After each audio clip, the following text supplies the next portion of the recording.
सर्वे भवन्तु सुखिनां सर्वे सन्तु निरामयाः सर्वे भद्राणि पश्यन्तु मा कश्चित् दुःखभाग् भवेत्। ओम शांति शांति शांति। मेरे सभी व्यूवर्स को और मेरे सभी साथियों को आने वाले त्यौहार जिसमें आज धनतेरस है, कल छोटी दीपावली है और सोमवार में बड़ी दीपावली है और फिर 23 तारीख में भैया दूज है और उससे पहले गोवर्धन पूजा है। इन सभी महापर्वों की बहुत बहुत शुभकामनाएं। और साथियों, मैं एडवोकेट राजीव कुमार आज आपको श्री राम जी के जीवन पर प्रकाश डालूंगा और मैं आपसे पहली बार ये रिक्वेस्ट कर रहा हूँ कि आप जो है इस वीडियो को शुरू से लेकर अंत तक ज़रूर देखें और जो सनातन धर्म के जो हमारे महापुरुष हैं और जिन्हें भगवान विष्णु का अवतार कहा जाता है, उनके बारे में अपने श्रद्धा सुमन प्रकट करें और उनके प्रति भक्ति का प्रदर्शन करें।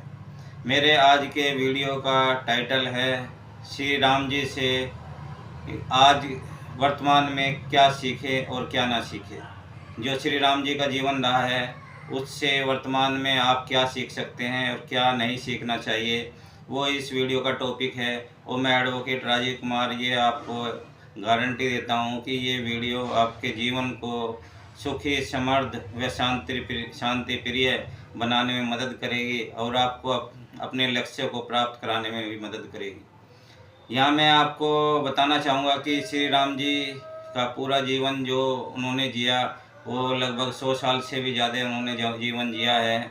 इससे पता लगता है कि उन्होंने बहुत सारे कठिनाइयाँ भी देखी होंगी, क्योंकि महात्मा बुद्ध जी ने भी बताया था कि इस संसार में एक यूनिवर्सल बात बताई थी कि दुख है, दुख का कारण है और दुख का निवारण भी है। और यही जो है जो हमारे सनातन धर्म के संत हैं, अन्य संत हैं, उनका मानना है कि यहाँ इसी संसार में सुख भी है और सुख के साधन भी है और सुख को प्राप्त करने के लिए जिस साधना की ज़रूरत है वो साधना भी है। तो ये श्री राम भगवान ने पूरे जन्म साधना की है, ये सुख प्राप्ति के लिए जो साधना की है उससे भी आप सीख सकते हैं कि आपको जीवन को किस तरह से साधना है, किस तरह से जीवन को जीना है। और उन्हें जो है आदर्श व रूप में प्रकट किया जाता है, आदर्श पिता के रूप में, आदर्श पुत्र के रूप में, आदर्श भाई के रूप में और आदर्श नेता के रूप में श्री राम जी को आप देख सकते हैं। लेकिन यहाँ पर मैं शुरुआत करता हूँ कि श्री राम जी के जीवन से आप क्या सीखें। मैं आपको ये बता दूँ कि मेरी जितनी उम्र है इतनी उम्र में मैंने जो है श्री रामचरितमानस जो गोस्वामी तुलसीदास जी ने लिखी थी उसे 3 बार संपूर्ण रूप से पढ़ा है और समझ के पढ़ा है। इसके अलावा मैंने जो है और भी श्री राम जी से संबंधित जितने भी ग्रंथ हैं उसमें भी श्री राम जी के से जो है जो सीखा जा सकता था, जो उनके बारे में लिखा गया है, उसे अपने वीडियो में शामिल किया है। इसके अलावा आपके जो हमारे पुराने लोग हैं उनकी तरह मैंने भी जो रामानंद सागर जी की जो एक बार सीरियल चला था और टीवी पे बहुत पॉपुलर हुआ था श्री रामचरितमानस, उसे मैंने 1 बार नहीं 2 बार देखा है। 1 बार तो जब वो पहली बार रिलीज हुआ था तभी देखा था और उसके बाद अब कोरोना काल में भी उसे जो है 1 बार और देखा है। 2 बार मैंने इसे अच्छी प्रकार से देखा और समझा है। और आज भी आप जान सकते हैं कि उसमें जो पात्र थे उन्होंने जितना अच्छा उसमें काम किया था उसके कारण से उन पात्र को ही लोग राम और लक्ष्मण और सीता के रूप में आज भी याद करते हैं। तो अगर आपको कहीं दीपिका चिखलिया जी दिख जाएंगी तो आपको लगेगा कि ये सीता जी हैं। और आज भी जो है श्री राम जी, सीता जी, उन्हीं कलाकारों को भी लोग बाग समझने लगते हैं। इससे पता लगता है कि हमारे देश में जो श्री राम जी और सीता जी इनके प्रति कितनी श्रद्धा है और कितना इनके प्रति जो है मतलब आस्था है। तो मैं आपको बताना चाहूँगा कि श्री राम जी के जीवन से आप क्या सीख सकते हैं। आप ये पहला जो सीख ले सकते हैं वो ये है कि आप अपने माँ बाप व गुरुजनों का हमेशा आदेश का पालन करें और अपने माँ बाप और गुरुजन जो हैं उनको उनकी सेवा करें, क्योंकि जो गुरु होता है वो बड़ा माना जाता है और माँ बाप भी जो है बच्चे से बड़े ही होते हैं और बच्चे को पहला अध्यापक जो है वो माँ बाप को ही माना जाता है। तो माता पिता भी एक बच्चे के लिए, संतान के लिए गुरु का ही काम करती है। और हमारे शास्त्रों में कहा भी गया है, गुरु ब्रह्मा गुरु विष्णु गुरु देवो महेश्वराय गुरु साक्षात परम ब्रह्म तस्मै श्री गुरुवे नमः। तो इस प्रकार से गुरु को बहुत बड़ा दर्जा दिया गया है। वो ये भी कहा गया है, गुरु गोविंदो खड़े काके लागू पाओ, बलिहारी गुरु आपने गोविंदियो बताए।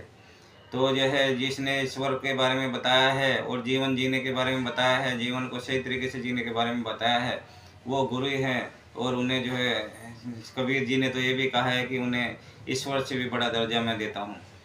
तो जो है गुरु का आदेश का हमेशा पालन करना चाहिए और माता पिता के आदेश का हमेशा पालन करना चाहिए। ये आप श्री राम जी के जो जीवन है, जो उनकी कहानी है, उससे आप सीख सकते हैं। दूसरा, श्री राम जी ने आपने देखा होगा कि क्रोध करने में बहुत ही लास्ट ऑप्शन उन्होंने माना है और उन्होंने क्रोध और हिंसा को लास्ट ऑप्शन माना है। लेकिन उससे पहले उन्होंने जो है हमेशा विनम्रता और विनय का और जो है कर्तव्यता का भाव रखा है। एक बार उनकी कथा आपने सुनी है और समझते हैं आप कि समुंदर से जो है श्री राम जी भक्ति करते हैं, 3 दिन तक करते रहते हैं और उसके बाद भी समुंदर उन्हें जो है रास्ता नहीं बताता है कि लंका में कैसा जाया जाए। तो गोस्वामी तुलसीदास जी ने इसके लिए एक दोहा रचित किया है श्री रामचरितमानस में, और उसमें कहा गया है, विनय ने मानत जड़ भय 3 दिन बीती, बोले राम सकोब तब भय बिन हुई न पीती। तो इसका अर्थ यह है कि जो समुद्र है, जो जड़ है, वो उसमें विनम्रता पूर्वक भगवान राम ने जो है 3 दिन आराधना की और उनसे हाथ जोड़ते रहे कि मुझे रास्ता बताइए लंका जाने के लिए। लेकिन जो है समुद्र ने जब अपनी जो है कठोरता को नहीं छोड़ा और उन्हें रास्ता नहीं बताया, तो राम ने फिर जो है धनुष को पर तीर को जैसे ही खींचा तो समुद्र भयभीत हो गया और प्रकट हो गया। और उसने जो है श्री राम को हाथ जोड़कर कहा कि हे प्रभु, आपकी सेना में नलनील नाम के 2 वानर हैं और वो जिस भी पत्थर पर हाथ लगा देते हैं वो समुद्र में तैरने लगते हैं। तो आप उनकी मदद से ऐसा पुल बना सकते हैं जो आप समुद्र के थ्रू अपनी सेना को श्रीलंका में ले जा सकते हैं और माता सीता का पता लगा सकते हैं और माता सीता की रक्षा कर सकते हैं। तो इससे पता लगता है कि श्री राम जी ने जो है अगर कहीं पर क्रोध व हिंसा का प्रयोग किया है तो अंतिम उपाय के रूप में किया है। और उन्होंने उनके आश्रम में हमेशा आपने मधुरता ही देखी होगी, विनम्रता ही देखी होगी। इसके अलावा श्री राम जी के जीवन से आप सीख सकते हैं कि कैसे वनवासियों और जो है आदिवासियों व जनजातियों के साथ प्रेम का व्यवहार करना चाहिए। आपने देखा है, इनकी कहानी में बताया गया है कि सबरी के झूठे बेर को भी श्री राम जी खा लेते हैं। और साथ ही जो केवट जो को जब केवट उन्हें नदी पार कराता है तो केवट को के साथ कितने प्रेमपूर्ण व्यवहार श्री राम जी करते हैं। तो और साथ ही जो है जो श्री हनुमान जी हैं उनके साथ श्री राम को भाई से भी ज़्यादा उनका प्रेम होता है। ये भी श्री गोस्वामी तुलसीदास जी ने रामचरितमानस में लिखा है कि उन्हें हनुमान जी को भाइयों से भी ज़्यादा प्रेम है। तो इस प्रकार से जो है हम कह सकते हैं कि श्री राम एक आदर्श पुरुष रहे हैं और एक ऐसे व्यक्ति रहे हैं जिन्होंने जो है हमारे आज भी जो हमारे धर्म शास्त्रों में लिखा हुआ है, धर्म तत्वम निहितम गुहाया, धर्म तत्वम निहितम गुहाया महाजन गतस्य पंथ, तर्को प्रतिष्ठा श्रुति विभिन्ना, नैको ऋषि मतस्य प्रमाणम महाजन येन गतस्य पंथ। इसका अर्थ यह है कि तर्क की प्रतिष्ठा नहीं हो सकती, तर्क बदले जा सकते हैं और कहानियाँ भी श्रुति विभिन्न प्रकार की हो सकती हैं। न और ऋषि का मत, विद्वानों के मत अलग हो सकते हैं। धर्म के तत्व इतने गूढ़ हो सकते हैं आपकी समझ में न आए। इसलिए जो है आपको महाजन जिस रास्ते पे जाते हैं उसका पालन करना चाहिए। ये जो है हमारे शास्त्रों में लिखा हुआ है और आज भी जो है हमारे जो भारतवासी हैं बहुत सारे जो महापुरुषों का पालन करते हैं और ये उनकी निर्मलता है, ये उनका भोलापन है कि उसके कारण वे इसे करते हैं। और यहीं पर मैं आपको एक चीज़ और बताना चाहूँगा कि श्री राम जी ने जो है हमेशा मतलब इस तरह से जीवन में रहे, वनवासी का जीवन जिया और उन्हें जो वन के लिए जो वेशभूषा दी गई थी उसका पालन किया और उन्होंने किसी से घर की मांग नहीं की और उन्होंने अपनी कुटिया खुद बनाई और कुटिया में रहकर ही उन्होंने एक शक्तिशाली रावण की सेना को भी हरा डाला। तो इससे पता लग सकता है कि जो है ना एक इंसान चाहे तो वो क्या नहीं कर सकता है। इसके लिए भी गोस्वामी तुलसीदास जी ने श्री रामचरितमानस में कहा है और कहलवाया है कि श्री राम सब मम प्रिय सब मम भाई, सबसे अधिक मनुज मम भाई। ये श्री राम जी के मुख से गोस्वामी जी ने कहलवाया है कि मुझे सब प्रिय हैं और सभी मुझे पसंद हैं, लेकिन मुझे जो मनुज है, मानव है, वो सबसे अधिक प्रिय है और इसलिए मैंने जो है उसे सबसे अधिक शक्ति दी है। तो इस प्रकार से जो है श्री राम जी के जीवन से आप बहुत सारी सीख ले सकते हैं।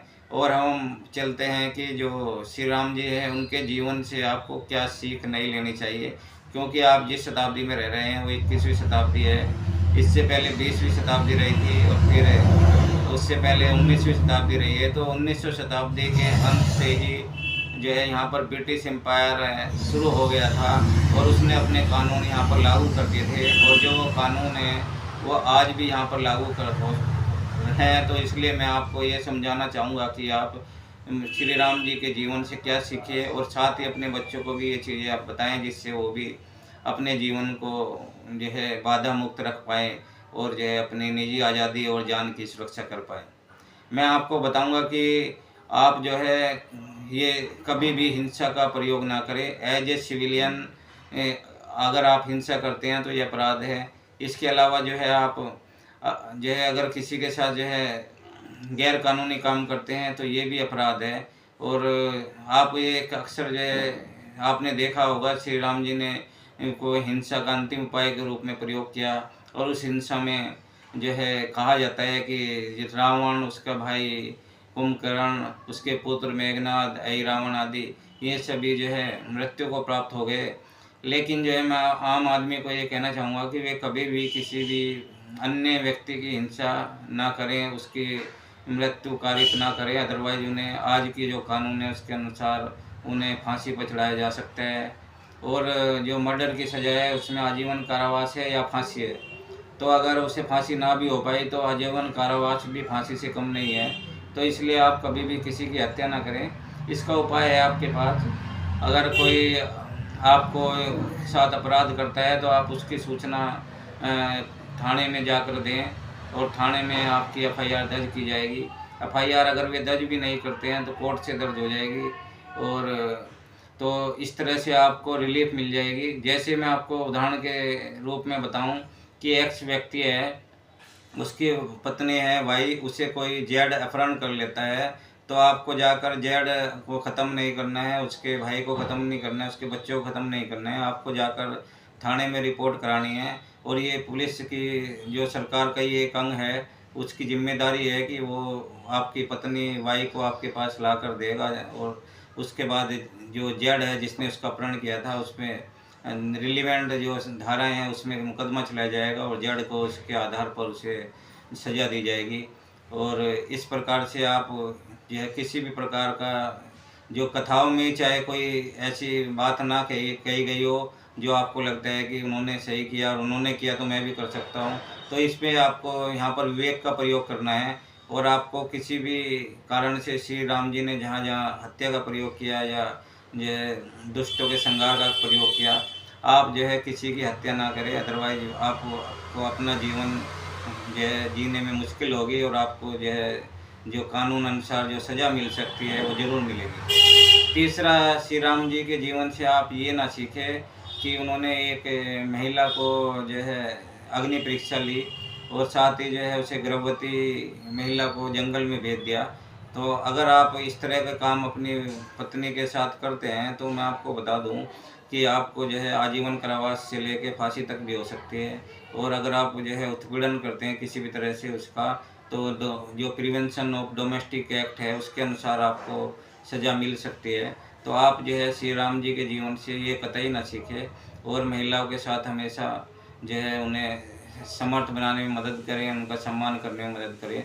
हमारे शास्त्रों में लिखा हुआ है ये, यत्र नार्यस्तु पूजन्ते रमन्ते तद्देवता, यत्र तास्तु न पूजन्ते सर्वास्ताफला क्रिया। तो जहाँ नारी का सम्मान होता है वहाँ पर हर तरह के सुख संपन्नता और देवता निवास करते हैं, और जहाँ पर नारी का सम्मान नहीं होता है वहाँ पर हर तरह के जो है दुर्गुण और विनाश के कारण मौजूद रहते हैं। और वहाँ पर सभी क्रियाएं असफल हो जाती हैं। तो आप जो है नारी का सम्मान करें। और मैं आपको यहाँ पर बताना चाहूँगा कि आप जिस तरह से हम अपने जो हमारी माताएं बहनें बेटियां हैं उन्हें ये संदेश देना चाहूँगा कि आप जो है जैसे सीता जी का अपहरण कर लिया गया तो उस तरह अबला की भांति व्यवहार न करें। आप एक सबला बने और जैसे रानी लक्ष्मीबाई जी थी, उन्होंने अपने हकों के लिए लड़ना सीखा और अंग्रेज़ों से वो लड़ी। इस प्रकार से आप भी अपने हक के लिए लड़ना सीखें और उसके लिए जो है सर्वोच्च कुर्बानी भी देनी पड़ी तो दे सकते हैं। ये कहा जाता है कि जो है ना हमारे यहाँ एक ये प्रचलन में भी है कि जड़ जोरू जमीन के हमेशा झगड़े रहे हैं।